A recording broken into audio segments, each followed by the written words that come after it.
Lots going on in the world, and of course, we'll be talking about that here on the World Edition. And of course, we've got a interesting guest that'll be joining us shortly as well. But Israeli and Lebanese leaders will speak Thursday, is what Trump is saying. So that's what's being reported from the White House. But the Lebanon president tells Rubio he won't speak with Netanyahu. So we'll see who is going to be the leaders that will be speaking and what kind of talks we can have in the Middle East and all along those lines. And in another part of the world, it's been in turmoil for years.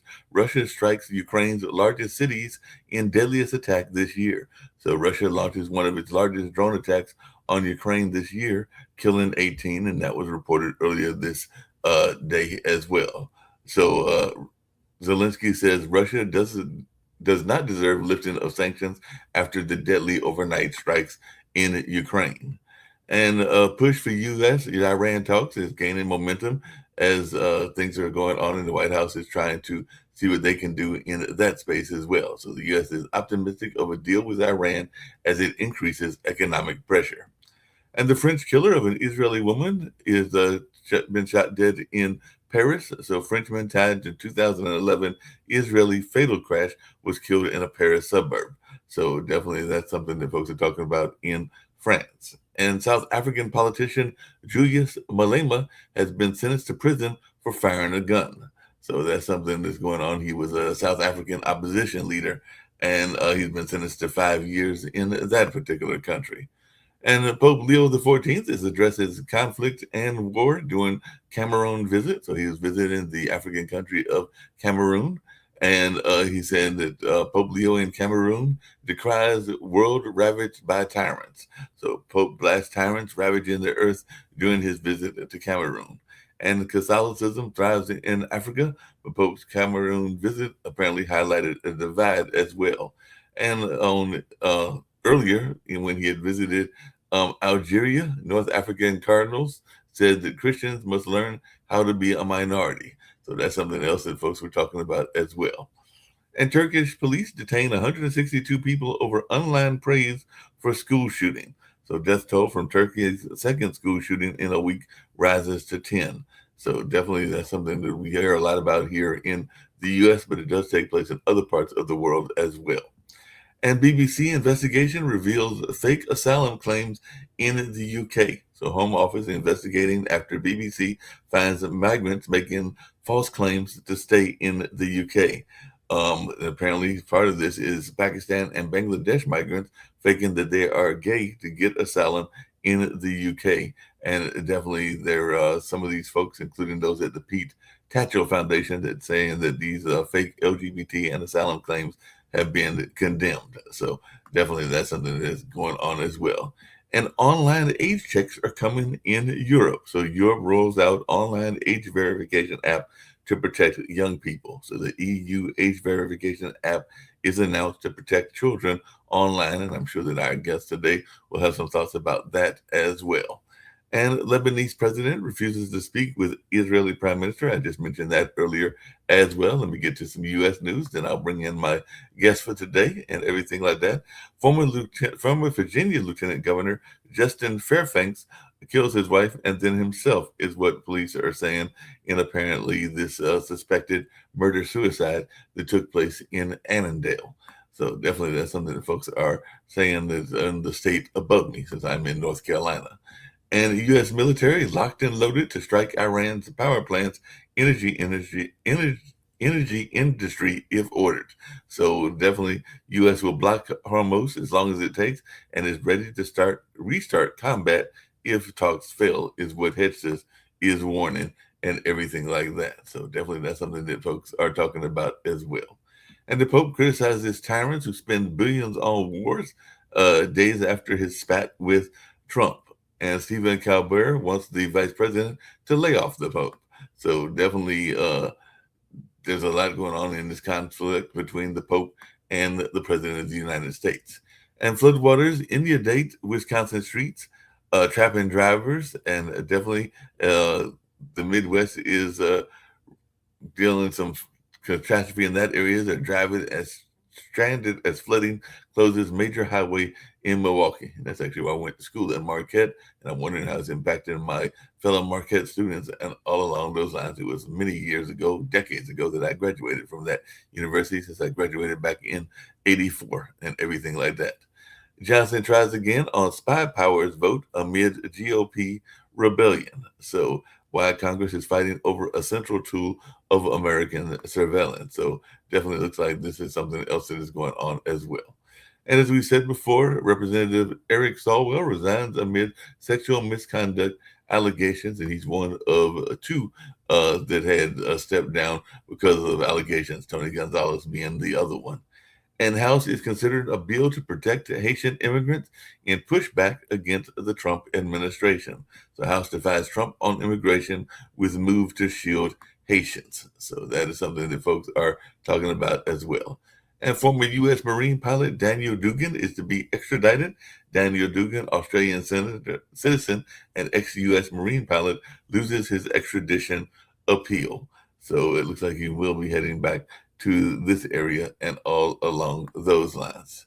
So, like I said, a lot's going on in the world, including lawyer John Eastman disbarred for efforts to overturn the 2020 election. So, the ex Trump election lawyer John Eastman has been disbarred in California. But again, bringing my guest because, there's a lot of things going on in the world in terms of cybersecurity. I've got a guest that is very much into that space and all along those lines. So glad to have Jocelyn King with us and everything like that. So I know that there's been a lot of talk about what's going on with AI and cybersecurity and all in that space. So I definitely love to hear your thoughts as to some of the things that are taking place. Because as I mentioned when I invited you onto the show and everything, I know that I've definitely been catfished, and know others that are my age that have been catfished as well, and everything like that. So it is definitely something that is very rampant and impacts both the elderly and those in the middle age range, which I guess 60s would be considered in that space. And sure, that's the new middle age. There you go. As well. So definitely some of your thoughts around some of these things that are taking place in the scamming world, because I know that you're a cybersecurity expert. I think one of the top 100 and everything like that, and all along those lines. So definitely share a little bit about what you have researched and found so far. Absolutely. Well, and thank you for having me on, Mark. Great to be with you and your guests. It is a scary place out there.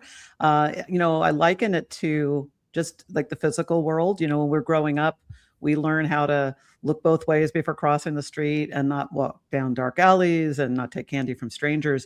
And we haven't grown up with enough time under our belt and experience with the digital world to have those same things that are just common knowledge. So what I see happening is that it's kind of like having your house locked, but leaving your garage door open and a window wide open, and you have a weak spot in your house. So you think you're safe, but you're not. And that's a mistake that most of us are making. I'll briefly tell you that I made those same mistakes. I had 10 years ago. That's how I got into cybersecurity. I got targeted by cyber criminals, and they hacked my network. They actually were able to break into my home as a member of the family, turning off the security system, unbolting unlocking the deadbolts, getting in. And we would not have known about that had we not had attic repair work where they found the microphone that was planted in our ceiling that we never would have discovered otherwise. And I lost $500,000. It was a 2-year ordeal. My 20-year marriage ended. These things are not laughing matters. And there's people who have had far worse experiences than me. I want people to know that, because it's not just, like the credit card number gets stolen. It's well beyond that. The good news is I went from being a cybercrime victim, who was devastated, to getting named a top 10 woman in cybersecurity. And I'm on a mission to help everybody learn what I so wish I had known back then. To your point, cyber criminals have been strong ever since there's been the internet, because frankly, the dark web was created by our own military as a private communication means for our security. But all good tools get adopted by the bad guys, and so did the dark web. And now that's where your information, like mine and everybody else's, is being sold like eBay items, at a flea market. And, and I've spent a lot of time on the dark web, spent a lot of time researching and actually even interviewing cyber criminals, investigating cybercrime rings. I got to work with some of the best cybersecurity and cybercrime fighters in the world for over the last few years on the dark web, learning the business of cybercrime, the hacker's playbook. And now with AI, which I've been involved with since 2012, I work in Silicon Valley, and I've been a part of seeing everything evolving. AI is a power, it's an accelerator. For good things, it makes them great, and it helps humanity. For bad things, it empowers the bad guys to do what they're going to do at scale, and that puts your listeners and you and I at a disadvantage because of everything they can do with those tools. No, that makes a lot of sense and everything. What do you think is some of the things that our listeners need to know about cybercrime and all along those lines? Because, like I said, I know that I Mhm. have sometimes called back people after they have told me that they were some image or another. Maybe they told me they were a woman of a certain age and everything along those lines. But then I'm one of those people that will challenge them. So I'll ask them to Mhm. actually send proof and everything like that. I actually heard Mhm. a person that did a very clever thing, and it actually might have backfired on them and everything like that because they were suspicious of the cyber criminal. So they asked the person, and I think I saw this on Instagram, to Mhm. actually present a picture of themselves with today's newspaper so that they could actually know that the person Oh, was actually legitimate and everything like that. So they found out that the person was truly legitimate and everything like that. I know that I once called somebody that was saying that they were, let's say, a woman of a certain age of that would might have been in a European country, but when I called them, they definitely sounded very African and everything like that. okay. So I was like, that Mhm. was like my way of going like, that doesn't sound like you're actually who you claim to be and everything like that. So what are some of the ways that people can address some of these cyber crimes? And Well, right. Well, and I think what you're bringing up, I'm going to tell you a couple of the flaws, and those things would have worked 5 years ago. They Mhm. can't work now, and I'll tell you why. And one of the reasons is, so for instance, um, with Canva, which is a graphic design studio, let alone with AI tools, I could create, if I'm so I could be Dimitri, Mhm. and I could be putting a picture of someone who looks like, J Lo or Taylor Mhm. Swift or whomever, and be like, hey, I'm on a dating app. Um, and if you ask me to produce that, I can do that with AI. I can Mhm. take that same image and get an image of today's. And I don't even need AI for that. I can do it in Canva, or a graphic design, like a Photoshop sort of thing.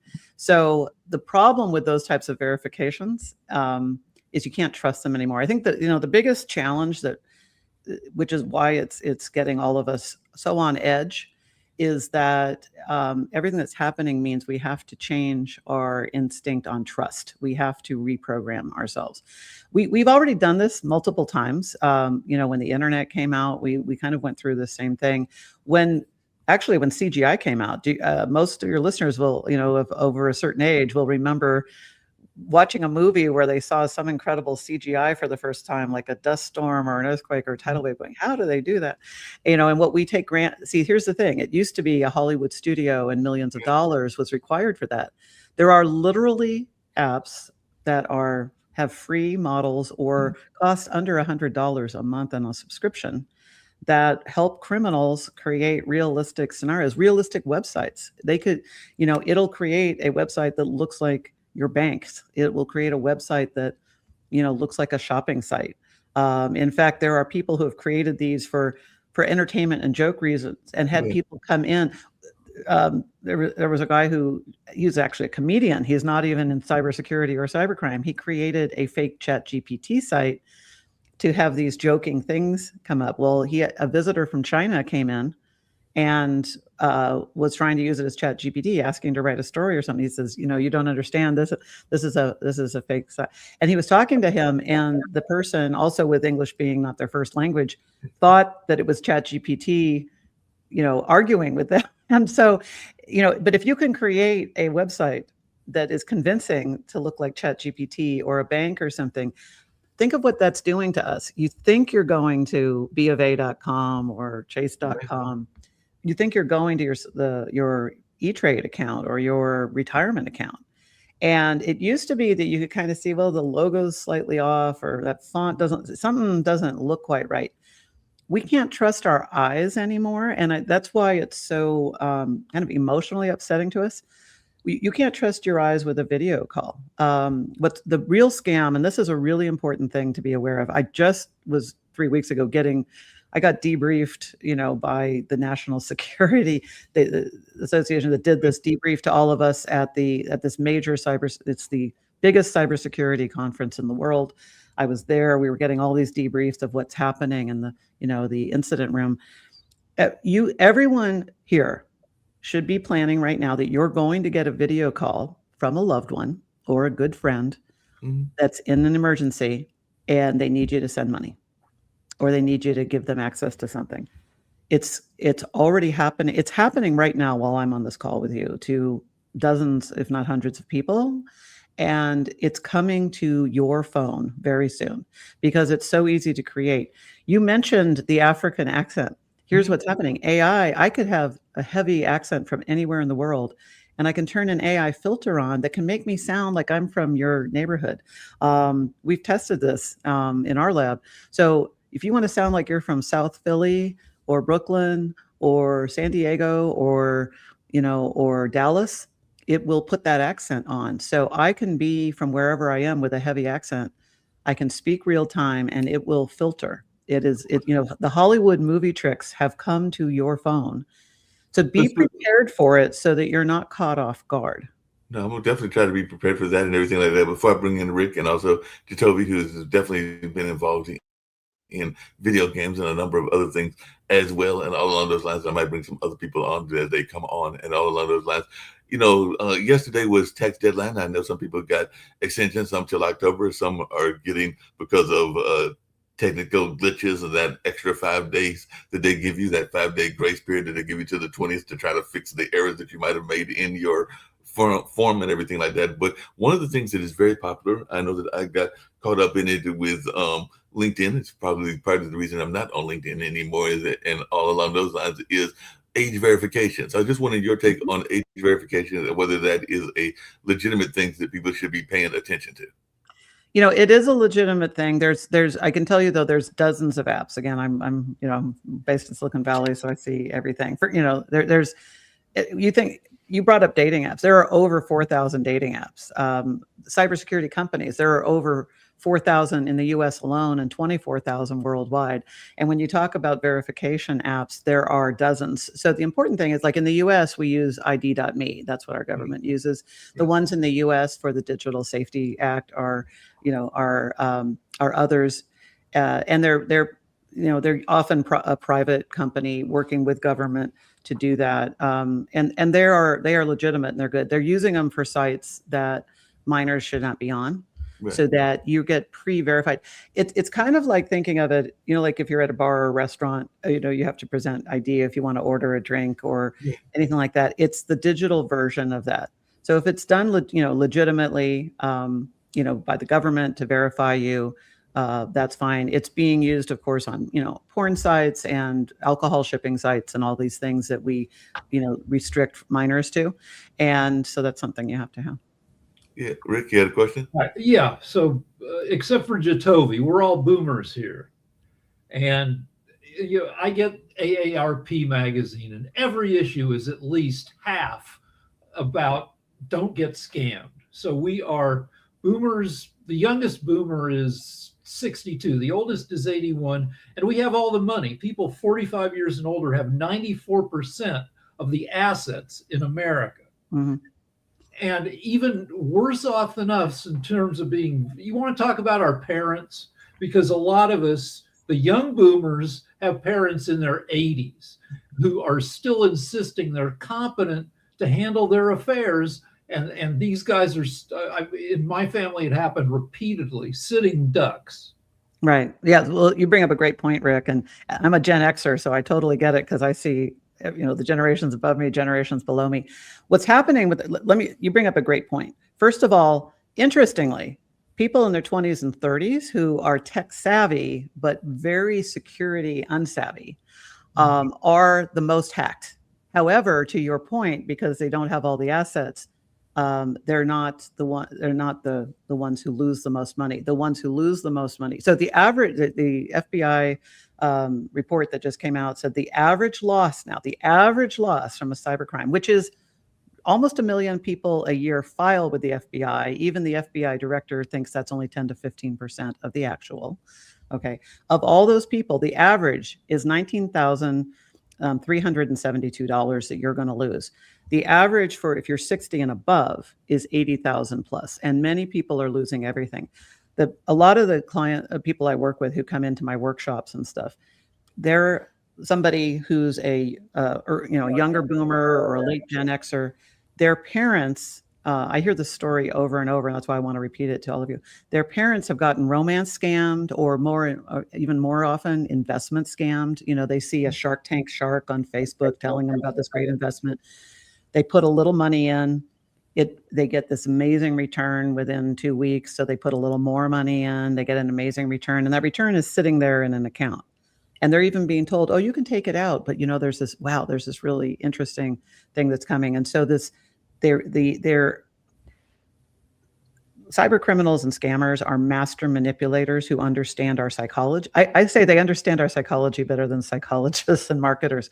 So they keep earning your trust. You technically could take that money, but as they say at the poker table in Vegas, you're pot committed. You're like, "Oh, I want more," and you keep doubling down.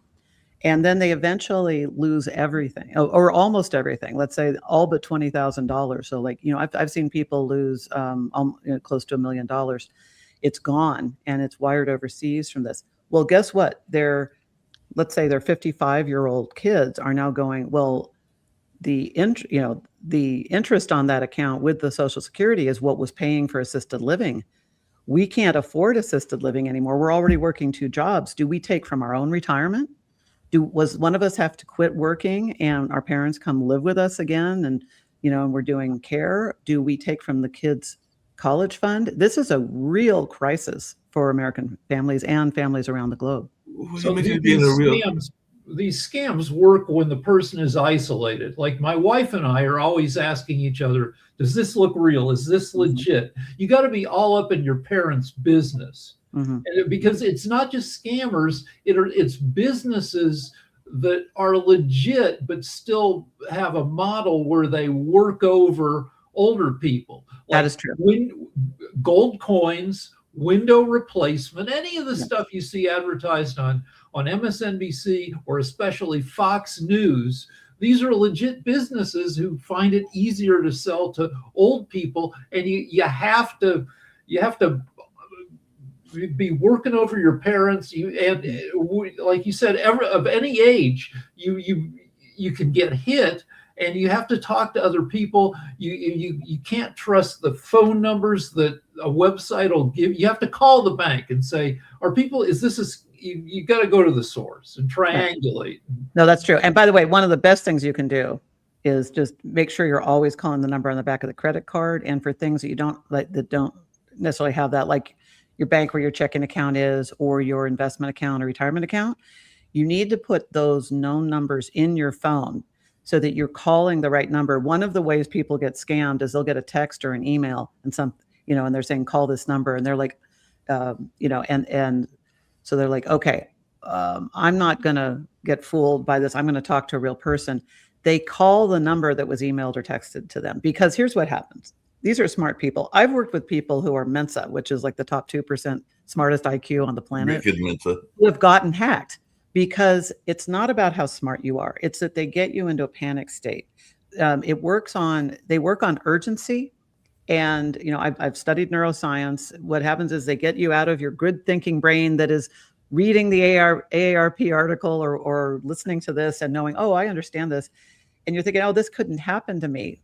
Well, when you think it's a loved one calling in a crisis and you get in that panic, fight, or flight part of your brain, which is literally not the front thinking part of your brain, it's the middle brain that is going to fight a grizzly bear to save your life, you don't use your best thinking. And so this is why everybody needs a plan. Remember we used to have the fire drills in school, right. And if you live in Florida, you have hurricane drills. You live in California, you have earthquake drills. You need the drill for what do we do if you call? And by the way, that's the best. One of the greatest tips for this is you need to have a passphrase that, and by the way, you don't ever text it. And I wouldn't even say it with your phones in the room. It's best to leave your phones outside. You don't want this ever written down anywhere. And for older people who might have trouble remembering, purple potato pancakes is our passphrase, a story that you've never put on social media and the family knows about that time grandma went to, wherever, and this happened to her. That story could save your life, because it's saved companies this way. I will briefly tell you, the head of Ferrari almost got scammed out of almost $100 million because the CEO was created as a deep fake and then was interacting with the CFO to wire money. And it was so realistic. The CFO was certain this was the CEO. The only thing was he was being asked to wire all this money, which is not unusual. They do this all the time because they're always doing big deals, except he hadn't heard of this deal before. And that's what triggered, that something seems quite right. So even though he believed this really was the CEO, he said, happy to do that. Sir, I was in your office yesterday and you recommended a book to me. What was it? Can you tell me the name of that book? And the scammers could not answer that question. And the whole $100 million scam got shut down. If he had not asked that question, he would have wired the money. That's the model we have to have. So having that story that you've never told anybody outside your family is a perfect equivalent of a great passphrase. Or you have a passphrase like purple pineapple pancakes or whatever, that if somebody calls under duress, like saying, they're like, I'm panicked. I'm on spring break, Mom. And, and my phone was stolen and lost my money. And I'm going to look like I'm crying. I'm bleeding. I got a black eye. I need help. What do you want to do? You love your child. You're in respond mode. And that urgency plus love is the formula that gets weaponized against you. So you have to have a fail-safe for you and your family. So that's the short game where you get an emergency call. But I've read about the long game. Oh, yeah. There's a lot of those. Where you get a message in error, and they say, Laverne, what do you think about this? And if most people will ignore that, but some people will text back, I'm not Laverne, and they'll be like, oh, sorry, and then you start chatting, and then over a period of months, they suck you into a friendship. Yes, no, that's true. It's true of romance scams. It's true of investment scams. It's true of everything. Here's the thing. What AI is doing is that before, there's a certain investment that all scammers have to put into the time commitment. I personally have talked to hundreds of people, unfortunately, who have all been scammed this way over months. And they're convinced this is a real person, or this is the love of their life they're going to marry, or this. And then that day comes where they have to come up with the $20,000 because they can't fly to meet them and marry them. If they don't, they're in trouble. They got to help this person who they love and are planning to spend the rest of their life with, or this investment deal like I was talking about. And by the way, I've met so many couples who have gotten scammed. A woman and her husband who got scammed by this Shark Tank shark version was just devastating. And he was former a police officer. So it's not, and she was a school teacher. These are not dumb people, but they understand, like I said, they're master manipulators. And here's the thing, they gave all but $20,000 of their retirement to it. Then they found somebody through an ad that came up on Facebook that could help them recover it. This guy said, I can help you recover it. I'm a lawyer and I've worked with scammers and I can do this. They said, great, he's going to help. And he said, I can get your money back. So they sent their remaining $20,000 to him. That was the same cybercrime ring that stole the money, came back for the all the last drops. They do that after they take everything, a huge amount, they come back for more by popping up an ad on Facebook or wherever you're online saying, we can help you recover money if you've been scammed. You even have to be careful of those. So Ms. King, just a little second, Rick. One of the questions I have for you, Ms. King, is that one of the stereotypes that exist, I don't know how much of a stereotype it is, anything like that. I was watching MacGyver and they were having a whole show about the groups that were going against each other and all along those lines. But one of the stereotypes is that it is such a international crime that is mostly people that are scamming you from outside of the country. But are there a lot of these scammers that are actually within our country, even within our own mafia organizations, or maybe even independent criminals and everything like that? So as a cybercrime expert, what is your thoughts? Because a lot of times we hear about the cyber crimes and there's this stereotype that it's all taking place in, say, Russia or in Africa or in a number of these other countries. But I'm thinking that there is cybercrime rings even in our own country. That is correct, and it's all over. I say it's the Middle East and the Midwest. You got, it's everywhere. Here's the thing: there are 4 different levels. There's big cyber. There's like nation state. That's Iran and China. And by the way, we are in a war all the time on cyberspace with Russia and Iran and everything. The U.S. government is, they're at war with us. We're at war with them. So that's the other thing that people don't realize. Even before Iran, we think we're in peacetime, there is a nation state war going on. So first of all, you got that, and there's manipulation of citizens that happens as that. Then you've got these cybercrime rings. Those are the ones that you see in the movie, like The Beekeeper and stuff. These are the big, they literally have CEOs, HR departments, people coming in, call centers, ringing the bell when somebody gets money. I mean, it's like Wolf of Wall Street, but with cybercrime. Then you have what they call lone wolf cyber criminals, who are, that's the classic, teenager in the basement. But let me just tell you, there was in Japan, they took down a ring, and it was all grandmothers scamming. It's not just that teenage hacker, with Red Bull cans around him in his mom's basement. It's so much more. And it is what's happening in the US a lot is they're recruiting American citizens to be, they're called cyber mules or money mules. What it is they are, it's people like those of us here, you're getting recruited. All you have to do is open some bank accounts using your, American, your US ID and your state, and you have an account. That money that was stolen from this couple, it'll get wired into that account, so it's on site, and then you withdraw it and you deliver it, and you get 10 to 40% of the cut. So it's not all con games. Like we get scammed. Our credit cards get hit. Everyone. So what can you do? So let's assume everybody's going to get hit with something, whether a con game or somebody hacking your credit card. What can you do to make your assets recoverable or protected? That's a great question. I'm going to tell you my top 3. The top 3 are: 1, you need to freeze your credit. You need it. So freezing your credit means that when you're going to open a credit card or buy a car or something, you just have to do a temporary lift of that. It's very easy to do. It's very easy to set up. You can go to the 3 credit unions. There's actually a 4th one in Novus that people forget about, and that gets, sometimes criminals will use that one if you've got credit freezes on the other 3. So freeze your credit so that people, you're making it really hard. You're eliminating 99% of all of the loans that can get taken out in your name, cars that can get bought in your name, credit cards, all of this. Do that today if you haven't already. The second is, I really tell everybody, use a password manager. Let me tell you that. There's 97% of us in cybersecurity use password managers. I mean, that's something called 1Password or Bitwarden. That's what 75% of us use. There are other things like LastPass that are not as secure. We don't recommend those anymore. I'm a big fan of 1Password. I don't get any money for saying that. It's just, it is the most trusted by the cybersecurity community. What it does is it'll create a password for you, a unique one. Because think of this, a lot of people are using, let's say they come up with a really good password, but they use it on 50 accounts. If I hack one of your accounts, I can now hack all 50 of your accounts. If you have 50 passwords, I can only hack 1 account. And the password managers alert you of when there's been a breach, and tell you to immediately change your password. So they become your private security agency.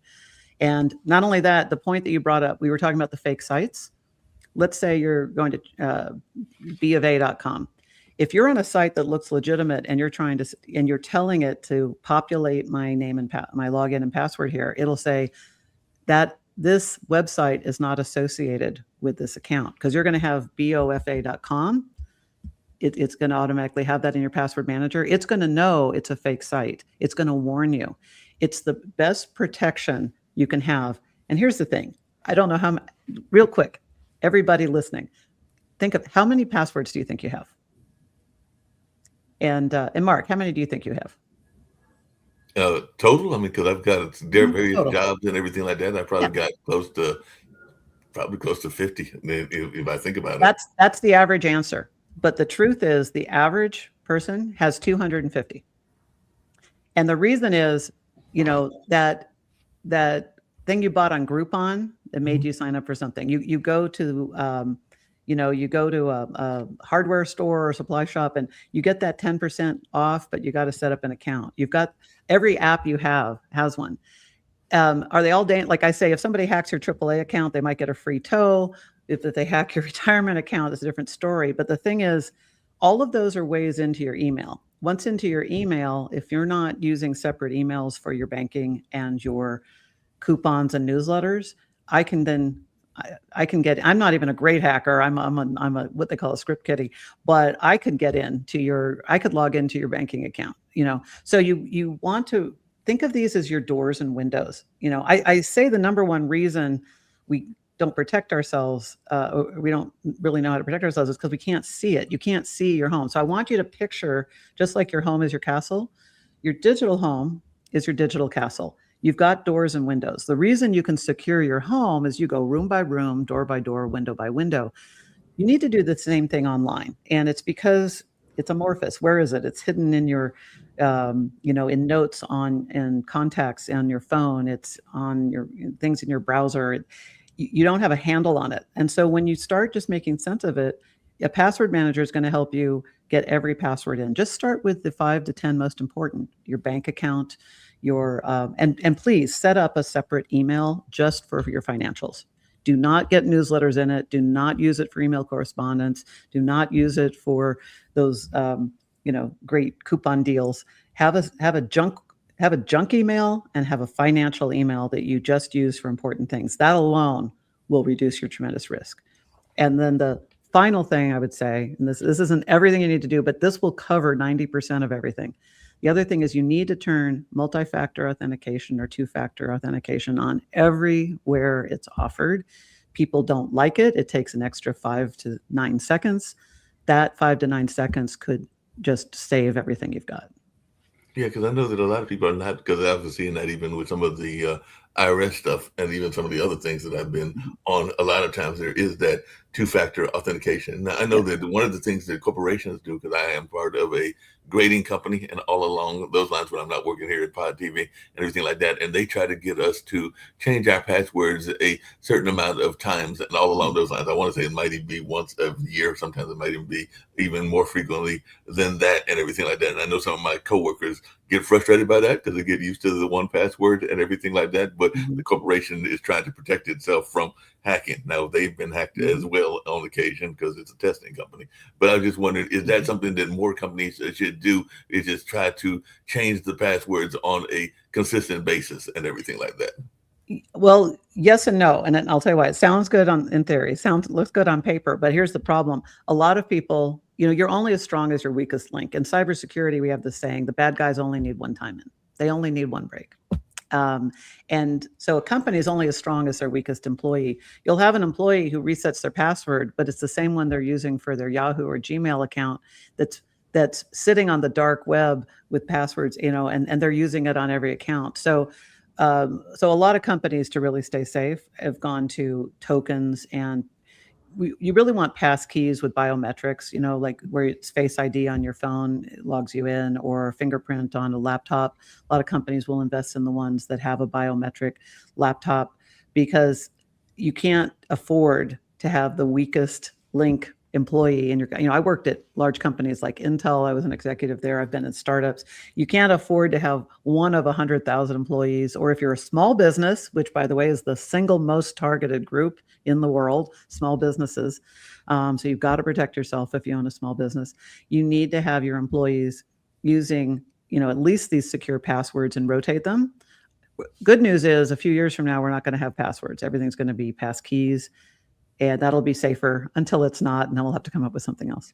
But I did Couple notice that more questions. people are doing that. They're using the pass keys because I know I get it on my phone all the time that they want you to either put a fingerprint or a facial recognition or That's a the pass key. So safest is thing to that do. going to be the new wave of the future? Because I mean, that definitely sounds Yes. very science fiction oriented, where everybody is recognized by their face and everything like that. So is that going to be where we're heading? So to be, as you're saying, less passwords and more you being recognized by your face. Yes, yes, that is the way right now, and in fact, all leading companies are using that. It's not just that tip of the arrow. It was very sci-fi like 3 years ago. I totally agree with you. It's really adopted by large companies. Every company has a data breach. I just saw some statistics and was part of a debrief of a survey. 92% of security leaders at large companies, these are CIOs with the security teams under them and all of this, expect a material breach in the next 12 months. The question is how bad it's going to be. So it's not if they're going to get it, when it is and how much they can contain it. That is a number we should all be aware of, because we're, as consumers, that means your data is getting leaked and it's being sold on the dark web. I've seen it. Your social security number is being sold for $1 on the dark web. I've seen it. There's over 300 million social security numbers on the dark web for sale, and there's only 330 million Americans. So you have to assume your social security number is already breached. That's the other. I tell people, stop trying to protect your social security number. I mean, don't give it out for free and post it on your Facebook site, but you have to protect yourself from it being used against you. And the way you do that is freezing your credit, using multi-factor authentication and passkeys if you can. Now, And you just said something, Miss King, that, and I saw Rick's hands up as well, but I know that a lot of times they will ask you to only provide your last 4 digits, but you're saying that hackers don't even care about that they can get past that last 4 digits. Because a lot of times if you're going for various things, whether it's a purchase or a number of other things, they'll just tell you, don't give us your whole numbers, because I guess you're saying that the hackers can guess those first five digits fairly easily, because they just want you to provide their last 4 digits. Well, the last 4 is supposedly so that you're not giving it away. But like I just told you, over 300 million things are on. With my team, I mean, we could get on the dark web. I could probably get all of your social security numbers within the next 5 minutes if I wanted to. So it's a false sense of security. I mean, it is a gate. It's kind of like a gate that's kind of old and rickety, and you could kind of kick it down. Bad guys are the ones who are going to come up and kick down that gate or kick in that door. That's what they do. So it only protects you from good people. It's not protecting you from the real bad guys. So you just have to be aware that if you want a higher level of security and protection, you need to take some more. Everybody's standing in the middle of the road right now, about to get run over. And I'm just saying, you don't have to. Just get up on the sidewalk, and this is how you do it. Now, I have So to tease is Jacoby this and everything, just a little quickly. I have to tease Jacoby because he hasn't spoken yet. But Jacoby's very much into the gaming world and the video games. I mean, he's into a number of other things as well. That's not his only thing, and all along those lines. But how much is the video game avenue another way that cyber criminals get into what we're doing and everything? Because I don't play a lot of those games, but I do know that a lot of those games, because I have friends like Jacoby and relatives that are very active, have various codes and everything like that. So how active is the video game world for the hackers and everything like that? You mean how much do they use it themselves, or how Yes. do they? Well, this is what I like to say. And so, Chitovi, I think you'll get this. And I'm not insulting anybody, but I'm not saying every gamer is a hacker. But I will tell you that almost every hacker is a gamer. Okay, so that should tell you something. Here's the thing. Here's another thing. One of your weakest links in your home is your Wi-Fi and router. I ask people in my workshops, when was the last time you changed your router password or your Wi-Fi? And here's the thing for the route. Most people don't even realize they have a router password. Most people have never logged in. And here's the problem. You don't even know you have a password. You have never gone to the account. You have not downloaded the software updates that would actually protect you. And so basically the only people who know your password are the Geek Squad guy who installed it, or your teenage daughter's, gamer boyfriend. So, these are the ways that you're leaving the door open. Am I right, Chitovi? So I Definitely right. I assume mean, there's a lot of hacking in gaming. Oh From yeah. Roblox. So there's a big lawsuit right now with Roblox. Roblox is a Hmm. so in gaming, you have your in-app purchases, which became famous based off of, I mean, it was before, but which became famous because Electronic Arts started doing in-app purchases, and they became, it was called loot boxes. And that became the big downfall of Electronic Arts, even though Electronic Arts is now bought by a Saudi company. However, that is what really opened up the floodwork or the avenues for a lot of these free-to-play games to throw in the option of, do you want to purchase this item to do better at the game? A lot of those purchases, that's where you get into the scams Yes. for kids and adults. There are kids that have been taken for $2,000 and $3,000, and their parents won't know until the next month when they get the bill. That's so true. So yeah, hacking, and I mean, Bitcoin is big into games and stuff. So Yeah. yeah, Well, and one other topic about gaming that I hate to bring up, but it's really important, especially for all the people listening who are parents and grandparents. The gaming sites in Roblox, where the younger kids go in particular, is where online predators go with identities. The FBI and international agencies say that at any given time, there are 500,000 predators online. And their favorite hangouts are Roblox and gaming sites where young kids go. And they're not in there as a 40-year-old man who, if you saw him, you'd cross the street. They're in there with a profile that just looks like every other kid. And so that's why, as parents, it's really critically important that you take an interest and then say, oh, show me how you're doing that. And take an interest so that your kid will show you what they're doing, and come with a sense of curiosity and supporting them, and just saying, I just want to, and I want to make sure I'm protecting you in your game the same way I protect you, in life, and driving you around town and stuff. And so you want them to know you're caring about them and take an interest in what they're doing, because then they'll share more with you, and you want to understand what they're doing. And you also have to look for the behaviors of kids who start getting quiet or holding back. A lot of times, they'll get compromising photos of teenagers or things, and they're extorting them for ransom money. Now there's these Nudify apps which can take a picture. Any hacker out there with this, could sit there and look at all of us naked, on this show right now. And so kids are getting pictures of them naked, which, if you remember being a kid, was a scary thought. And they're being manipulated into giving money. So it's not just to buy things that they want. They're also being, frankly, emotionally traumatized. Mm-hmm. And we really got to watch out for that. We've got to take care of our young kids. And that's what the lawsuit around Roblox was, because they're now having to institute the age brackets to try and address that. Minecraft, Fortnite, all the MMOs or massive multiplayer online games are all hit by that same problem. And they are trying to address it. Some of them are. I can't say all of them, but some of them, the major ones are, because of the notices. But then you have some of the smaller ones that are just like, hey, just come play because we need the money anyway. And then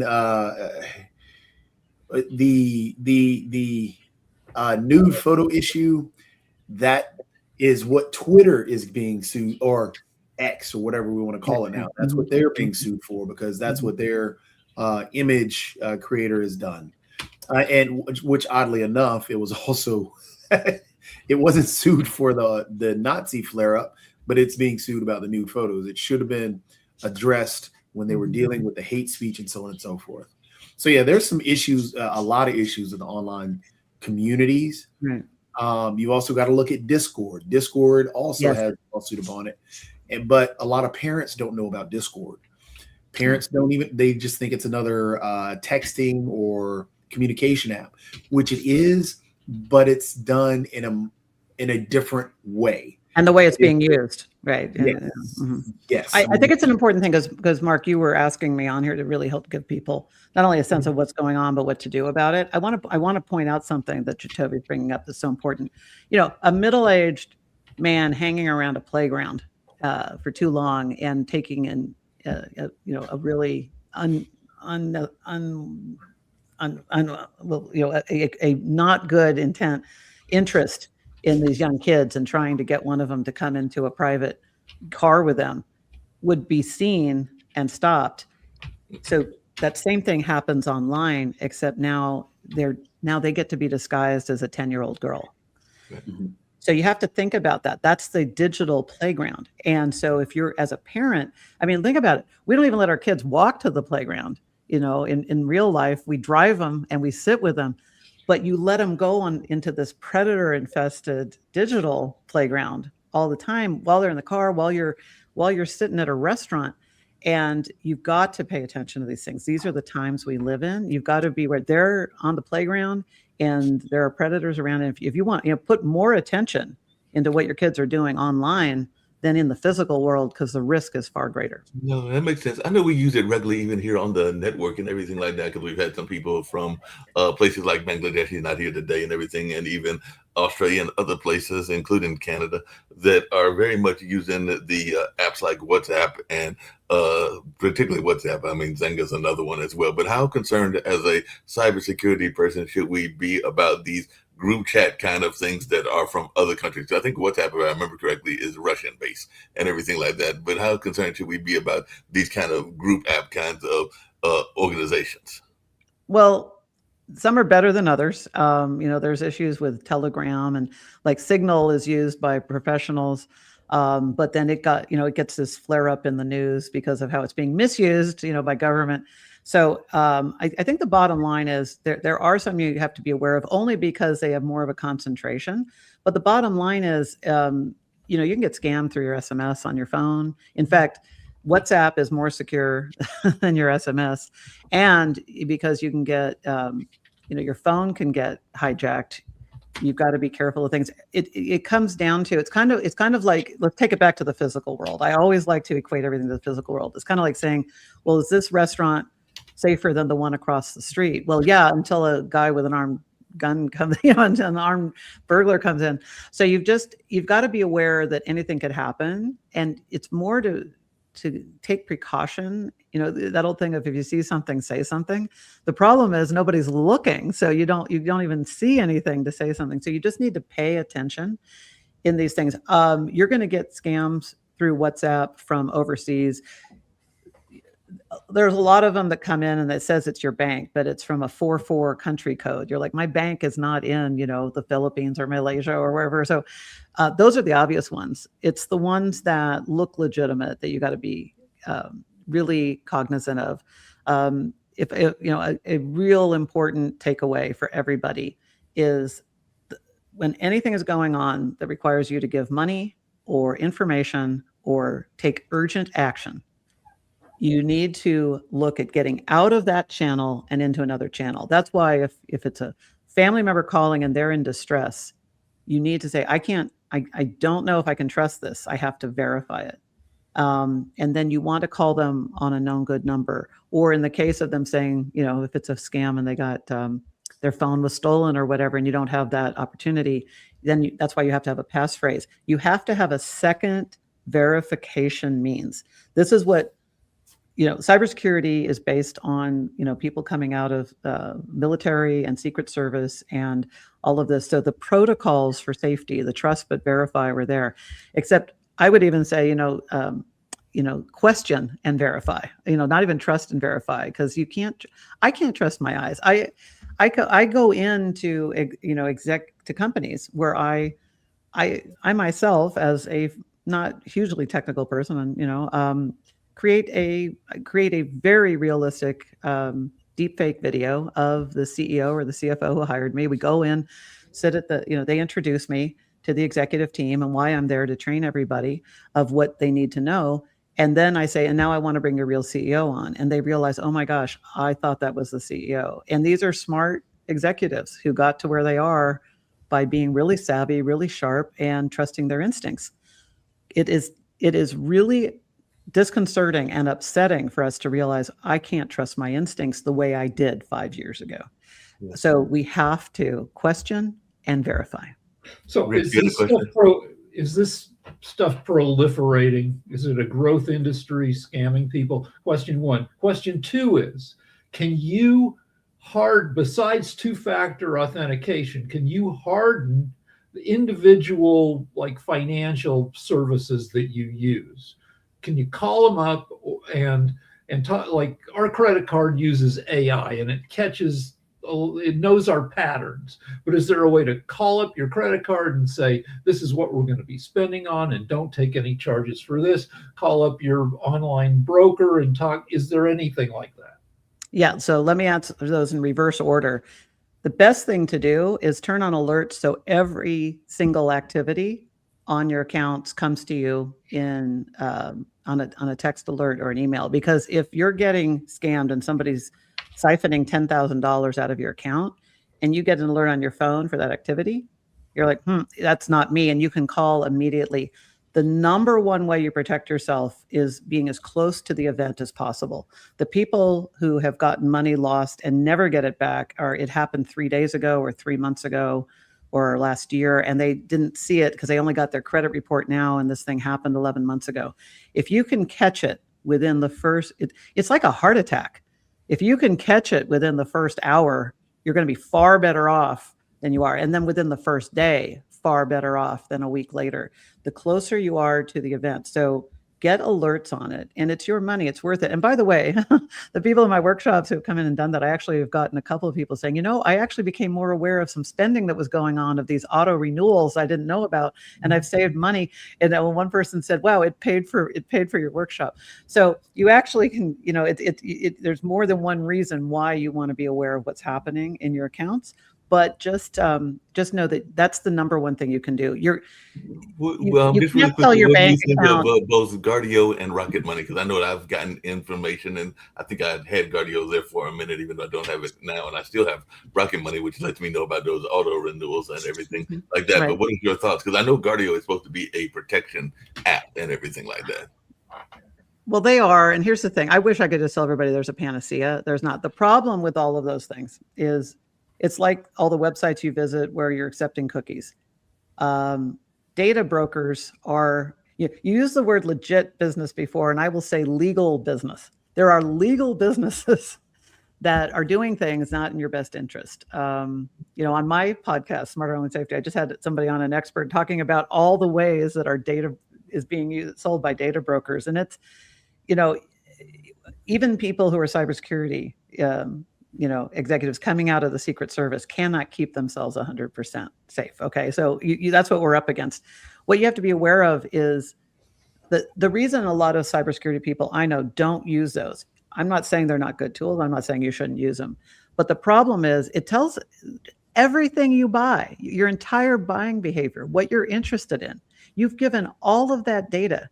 It's like you've been interviewed for 10 hours with a stranger who's then going to go sell that information to the highest bidder, and it gets sold tens of thousands of times. You wonder where all your spam comes from, and why you're getting emails about things you just were talking about or interested in. It comes from all of this. So, if you care about privacy, you've got to think. You've got to think, okay, what are they doing with my data? And you need to ask that for every app you use. So that's an important thing to think about. Yeah, that makes a lot of sense, and we can wind down and go a little bit over our snows. That Nick's here, who's one of our founders. I thought Kim might be joining us because she's done some stuff in cybersecurity as well and everything. But you had a question? Go ahead. Mark, real quickly. One thing that we didn't touch on that I don't think, I don't remember us touching on, but I think it would be great for you, Jocelyn, to, because you could probably say it a lot better than I could. One of the simplest things that we use every time, but we never forget, there are holes and patches in it. What browser would you recommend? Because like Chrome has extensions and things that you can add on. Out of your background, which browsers would you recommend? I know nobody uses Edge. Nobody uses Edge. Right. Well, there's challenges with all that. Here's what I would say. This is my general advice, because what pure play cybersecurity, my colleagues do and stuff. I mean, they also won't use them. They build their own computers. I mean, for them to I travel with my computer. I have a Mac and I have a regular, because I have to show that you can stay safe even if you're using regular gear. But what I would recommend, it's not just which browser you use, but let's say about using Chrome. I talked about 1Password. They have an extension.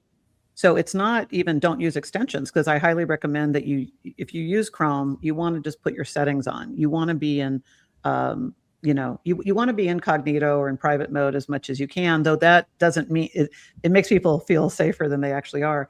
You really want to turn off cookies everywhere. You want to have high security settings so that you're not accepting cookies. I was just on a site, I went to the Artemis launch in Miami, and I'm there and I'm looking up and there's an article about it. I'm trying to get all the astronauts' names just to visit the darn site, right? It wants me to just say yes to accept cookies. I never accept cookies. I go in, I'm turning it off. It even says in there, with their 731 partners, if I did not go in and turn and opt out of them sharing my data, 731 partners are going to get it. And guess what? They all have 731 partners. You can see the exponential math on that real quickly. I'm going to get inundated. And the one time that I was traveling and there was slow Wi-Fi and I went to hit the option, the button moved, the thing where you click and you just time it wrong. And it said accept. I swear my email spam went up dramatically within the next week, because that one site led to, well over 100 pieces of new spam that I hadn't gotten. That was an interesting correlation, and I think it was causation. So you just have to be aware of, I think it's your settings and thinking from a privacy and security mindset that is going to serve you more than just which tool you pick. It's using the tool the safest way you can is going to be your best bet. Yeah, so that makes sense. Just really quick, along the same lines, because I just had a conversation with my mom about this and everything like this. How much, because we were talking about the elderly and those that are in the older age. Mom is 83, about to be 84 next month and everything like that. But how much should we be having because, as the people get older, they don't always remember as much. So how much should we be trying to have the passwords of our loved ones, particularly if they're older? And does that lead to them being hacked as well? So that's my concern, but also my wondering about that. So how much should we be paying attention to other people's passwords, particularly those that are older relatives of ours? I think we need to help intervene and protect them the same way we protect them in the physical world from people hurting them, taking advantage of them, or anything else. We need to do that online. I'll come back to the password managers again, because you can set up a password manager where they have access, but you're sharing passwords, so you can have access to those. You want, setting things up so that you're getting alerts is helpful. Ideally, you have them talk to you. One of the I can't remember. I think it was Rick. Somebody talked about, a lot of this targeting is out of loneliness. Mm-hmm. The best prevention is to actually be having regular interactions and conversations with people. Now, I know not everybody has the same loving relationship with their parents as everybody else. I get that. But the more that you're interacting and talking about this, I really want to protect you and explaining things like this. The thing is, they're smart people, and even with dementia, they can understand things, but you need to intervene. And at a certain point, you need to have it so that if there's any withdrawal from a retirement account or something, you get the alert. Because whether you're traveling or at your kid's, baseball game or sitting in a meeting, if you suddenly see there's a large withdrawal going on, stepping out of that business meeting even for 5 minutes could be the thing that saves your parents' entire retirement. So I think you want to do that. There was one other thing I wanted to touch on, Mark, real quickly, because Rick asked it about how big is this? And I think it's really important everybody knows this and how fast is it growing. It is the fastest growing industry. It is only competing maybe with the incredible investment growth of AI itself. It's a $10.5 trillion industry. If it were a country, it would be the world's third largest economy after only the US and China. That is significant that everybody needs to pay attention to. And with AI tools in the hands of cyber criminals, it is growing exponentially. So it is one of the biggest industries on the planet, and it only costs, I mean, a hacker can get malware and a mentorship program for $49 to $79, and they can end up they could end up making $10,000 a month. A lot of people, oh, AI is taking away my job. Well, I'll just become this. Anybody with questionable ethics or malleable values is going into this. I can get there's malware as a service. There's you hear of software as a service, SaaS. There's actually RAS, ransomware as a service, $99 a month. I can get ransomware software, and it has templates, and all these emails you're getting could be generated by somebody who's just paying $99 a month to send out 10,000 a month. It's as common as an email subscription.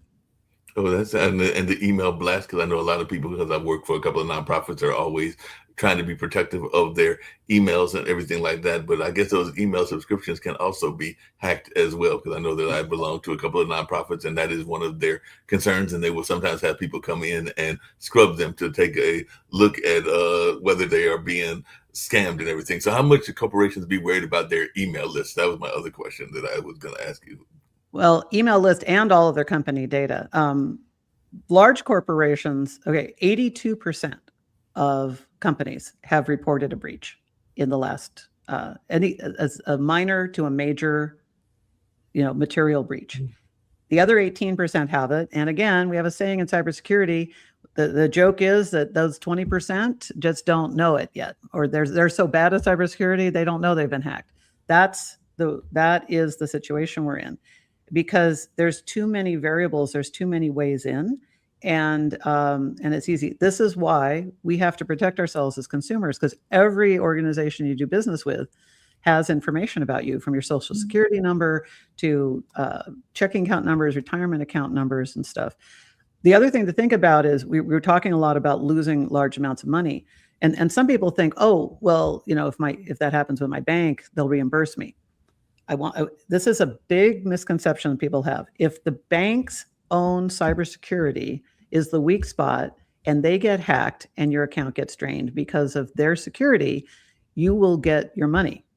If you voluntarily send money to Dimitri, and apologies to any good guys out there named Dimitri, I don't mean to lambaste you, but if you're wiring money willfully, they were not going to reimburse that. It doesn't matter that it's a fraud or a scam. And too many people rely on, oh, my bank will reimburse me or protect me. Well, only if your credit card number is stolen and used.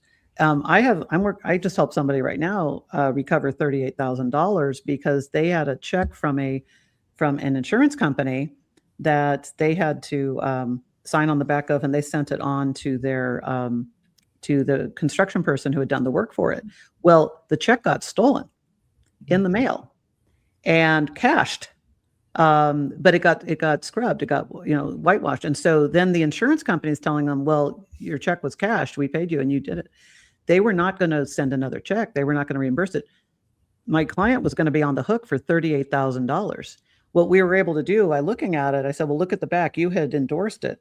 Right. This one was not endorsed and it was not scrubbed. They actually took this image and made fake checks. So the counterfeit checks are not your problem. If your check had been intercepted and they had changed the name of the payee and cashed it, you would be on the hook because it is your check. And so people need to be aware, don't count on the fact that the big companies are going to reimburse you. They don't reimburse you for user error, as we call it. Because I know that I'm still dealing with some banking issues of my own, because I was the victim of, and this was decades ago and everything like that, of one of those pay scams and everything like that. So it's basically like one of those situations where you get to go for a store and kind of like monitor the store, and they send you what looks like a legitimate check. But as I found out much later, the check wasn't all that legitimate and everything like that. So it pretty much shut down the primary bank account at the time and everything like that. So I had to move to another bank and everything like that, because they had been scammed. And like I said, that was decades ago. So I know they've gotten more complicated in that space, because even now I know that because sometimes we don't even realize the things that we're doing probably could lead to the scam and everything like that. Because I just had a conversation yesterday with my mom and everything like that. Because like I said, she's very alert in her 80s. She doesn't have dementia, even though she's got some family members that have had it in the past and everything like that. But she's very alert, and she was noticing some changes on her bank records and everything that she knew that she hadn't made and everything like that. And that's when I realized that she had allowed me at one point to use her bank card for a alternative account and everything like that. Like the you know how you get to have your different bank numbers and everything like that. So she had allowed me to use hers as an alternative number and everything like that. And I did not realize that I had turned on her number as the backup number. Oh, right. Yes, when you're having it auto-populate and buying. Right.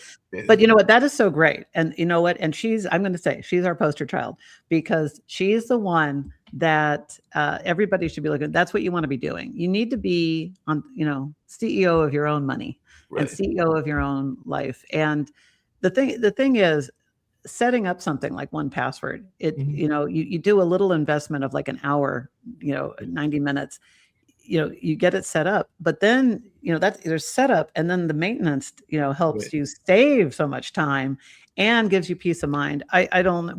Talking about all the news you did before we even came on, there's a lot of reasons why people want peace of mind right now. So if you can buy yourself some peace of mind from building a moat around your finances and your life, so you can protect yourself and your family and everything and everyone that matters, that's one of the best investments of a couple of hours of time that you can do. No doubt about it. And I agree with you. Actually, I have a cousin that's, I think, visiting her right now and everything like that. But he just retired from the GBI. I think that was last year that he retired and everything like that. And he's thinking about going into private security and all along those lines, as he is now the owner of a family house and everything like that. So it's one of the houses that was passed from generation to generation, and now it's on his generation. And he's the first one to get access to it in that particular generation and everything like that. But I do know that he's thinking about going into some cybersecurity, as well as some of the things that he can get into from law enforcement, including private investigations and everything like that. I don't think that he'll ever get out of totally law enforcement.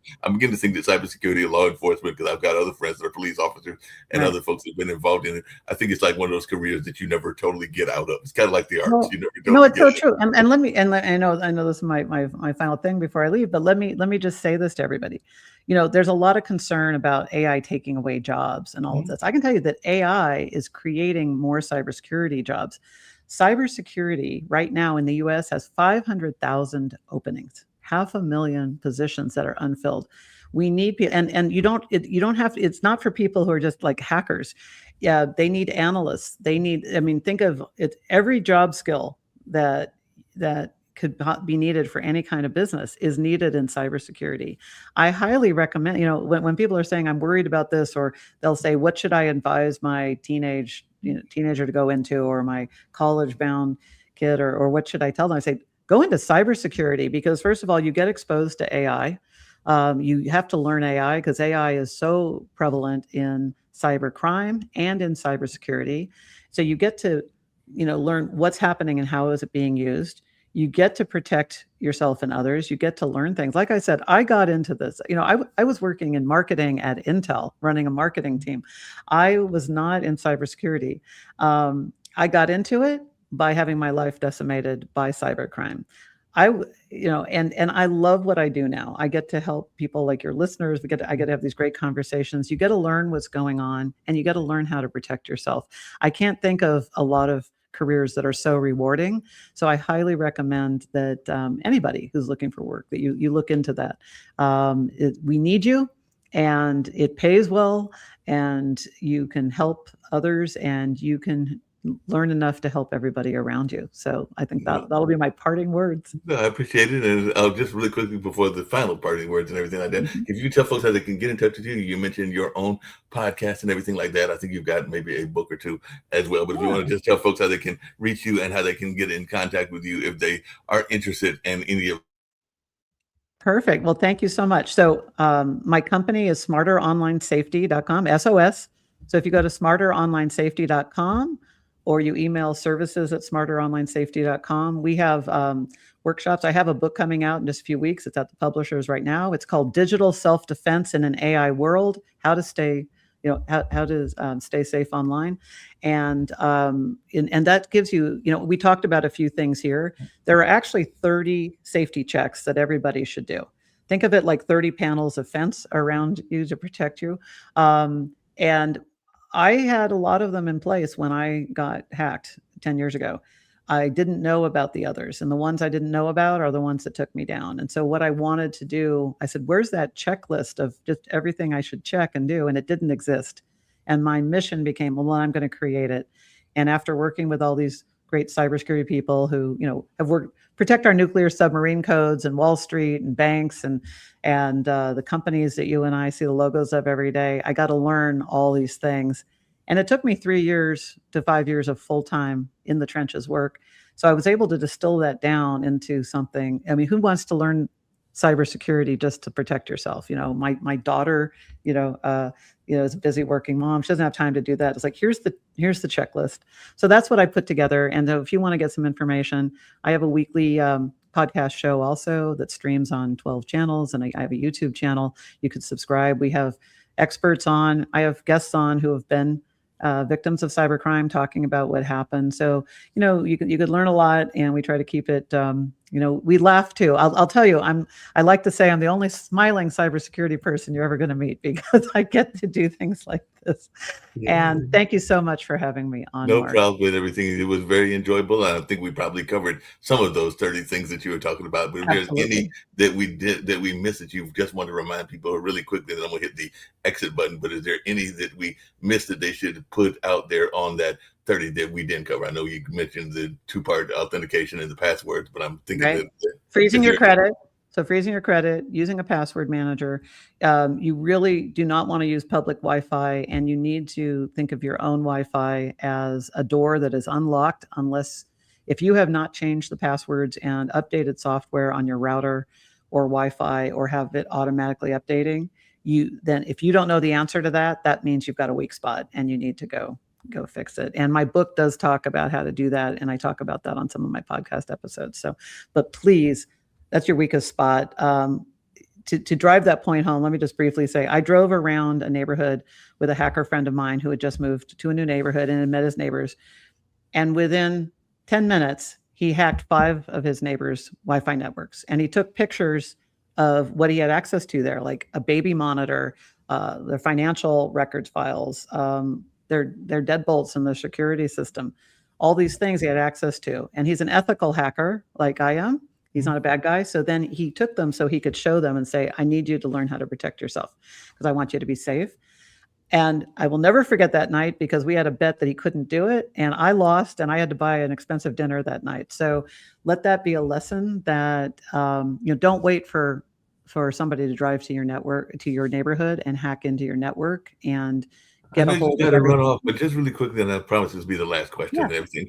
What about, because you mentioned, because I know a lot of people depend on it, because even here in Durham, where I'm at, a lot of people will be using it, including a lot of my college student friends and everything like that. But you said to stay off of the public Wi-Fi networks, because I know a lot of people depend on public Wi-Fi networks. Sometimes they don't want to study in their dorms, they don't want to study in their homes. And I know that even sometimes when I'm out and about, there are people, even like the cultural center I work at, we have a public Wi-Fi network. Well, it's actually the company's network that we give the visitors access to. And I sometimes am on the bus, and I know that sometimes I am using the phone Wi-Fi and everything like that. So you're saying to stay away from those public Wi-Fis and everything like that? Yeah. So here's the thing, Wi-Fi. Okay. So think of it this way. What I was telling you about the things to protect people from getting into you is that's your credit freeze and your MFA.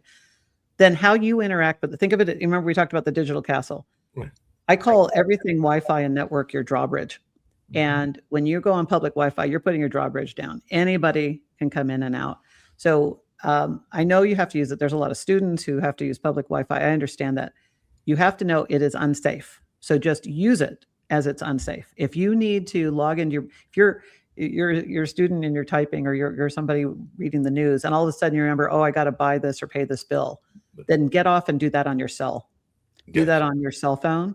Do not do it on the public Wi-Fi. If I'm sitting next to you in Starbucks, or if I come in after you a couple weeks later, at a coffee shop or someplace or a hotel, I could do that. I've sat in conferences with, ethical hacker friends too, they'll check into the Marriott, and while they're waiting for their room, they sit there and they set up a Wi-Fi that says Marriott, Marriott Hotel and Wi-Fi.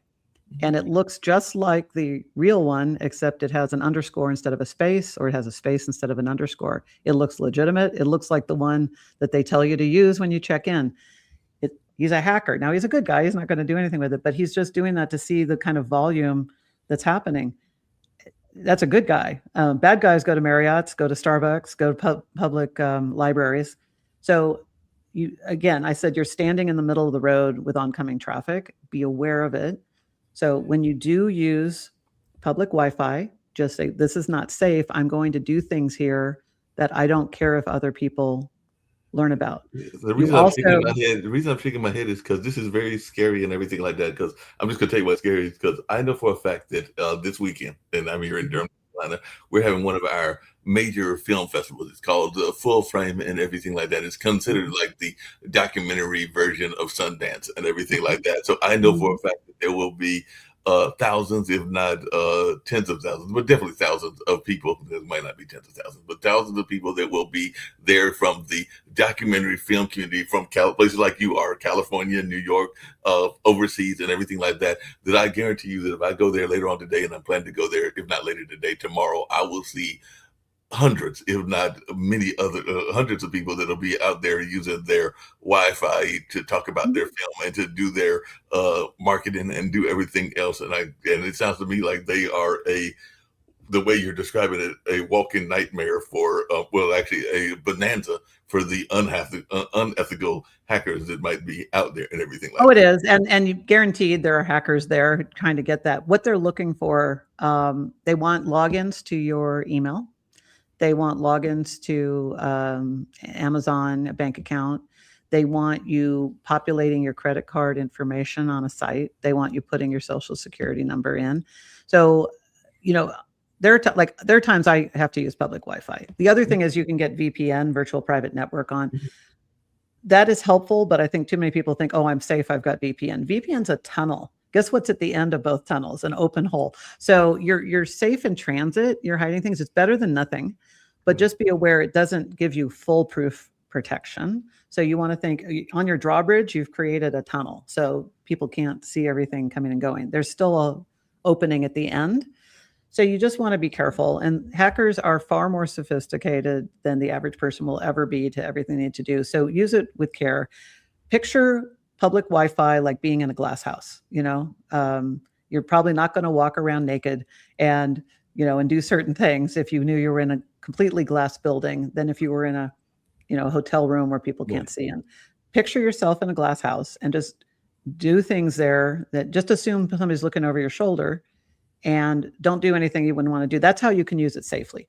Use it so with things that you don't care. The other thing is they want to steal session cookies. So a lot of people will open, 50 tabs on their browser and not close them out. And if one of those is your credit card account or retirement account or something, and you're not, now a lot of the banks and stuff will actually force the session to close. That's why a lot of people get upset. Oh my, it's telling, I have to re-log in. Well, they're doing that to protect you, because if you go to this event or Starbucks or the public library and you get on there, any hacker can easily get your session cookie. And that means they can then say, oh, I'm now you.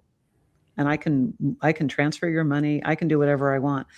You've given them permission is how they look at it.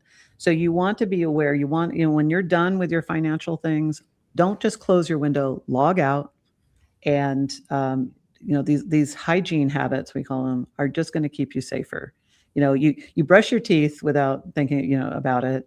You do certain things every day without thinking about it. You just need to make security habits, habits. And it can be habits and everything like that. Because you said that, and that's why I got my brows furrowed and everything like that. Because I know that I'm not the only one that's guilty of this, but I know a lot of times we go to sleep with the computer up and everything like that. So that means that we probably are opening the door, to use your analogy, for the hackers to come in if the computer is still up and the Wi-Fi is still up. Because I know that I'm not the only one that does this. I know a lot of people will do this. They will go to sleep after working or whatever, or maybe they've been pulled away and everything, and they'll wake up and realize that the computer has still been up overnight and everything Well, like that. you don't have to turn your computer off. But if you're logged in to anything that you don't want other people to have access to, then get in, do what you need to do, and log out.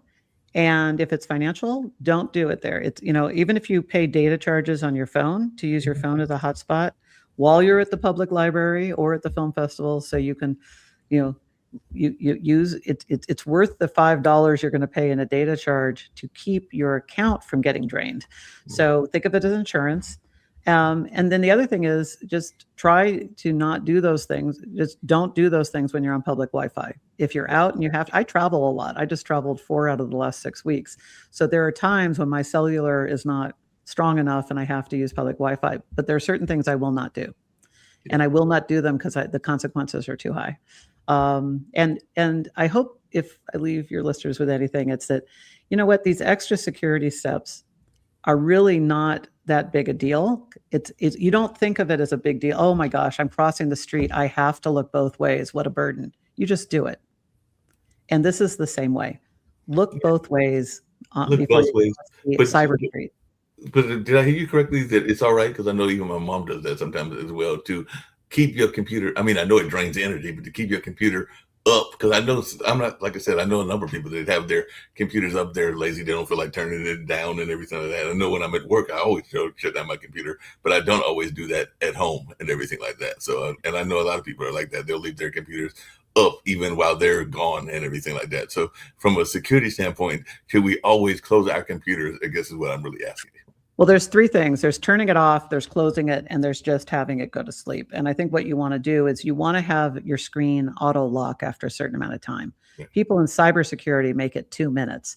You could make it 10, but you don't want to leave it up. I have actually had people who have had entire accounts drained because somebody, I don't know, a housekeeper or a friend or somebody came by. And I mean, if you're sitting there and something's logged in, there are a lot of cyber crimes that are crimes of opportunity, kind of like if you saw a bag of money sitting on the street, that's different than breaking in. It's easier to commit that crime to just take a bag of money sitting in a bag than it is to, rob a bank.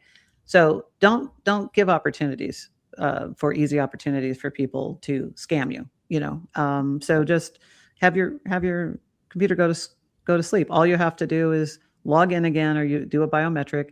And again, and even on that password, change it every 3 to 6 months.